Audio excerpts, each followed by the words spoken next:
Chapter 8, Mishnah 1.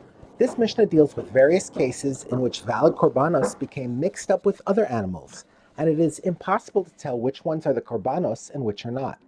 It begins with cases in which korbanos got mixed up with forbidden animals, i.e. animals from which one may not have any benefit. If any korbanos became mixed up with one of the chatas offerings that must be left to die, or with an ox that must be stoned, the law is that even if only one such chatas offering or one such ox became mixed up with 10,000 korbanos, all of them must be left to die. The Mishnah now discusses korbanos that become mixed up with animals that are permitted for benefit but are disqualified from being offered. In the following cases, korbanos became mixed up with an ox with which a sin was committed.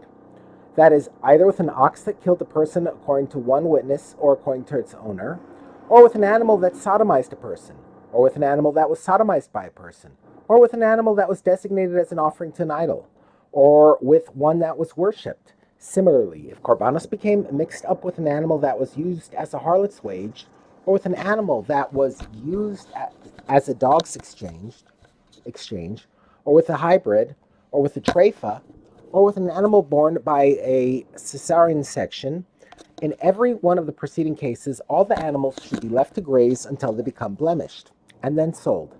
Selling the korban, or korbanos, is a means of redeeming it.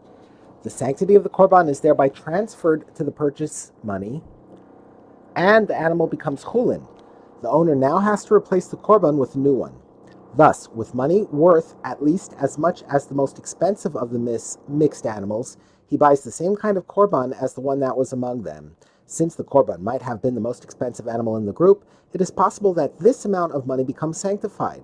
The owner must therefore use that amount to buy another animal, which he then designates as the same type of korban as the original one. For example, if the original was a chatas, he designates the new one as a chatas. The Mishnah's next case is where korbanos became mixed up with regular animals, which are permitted for benefit. If korbanos became mixed up with a group of unblemished, unconsecrated animals that are fit to be korbanos, the unconsecrated animals should be sold to those who need that kind of korban.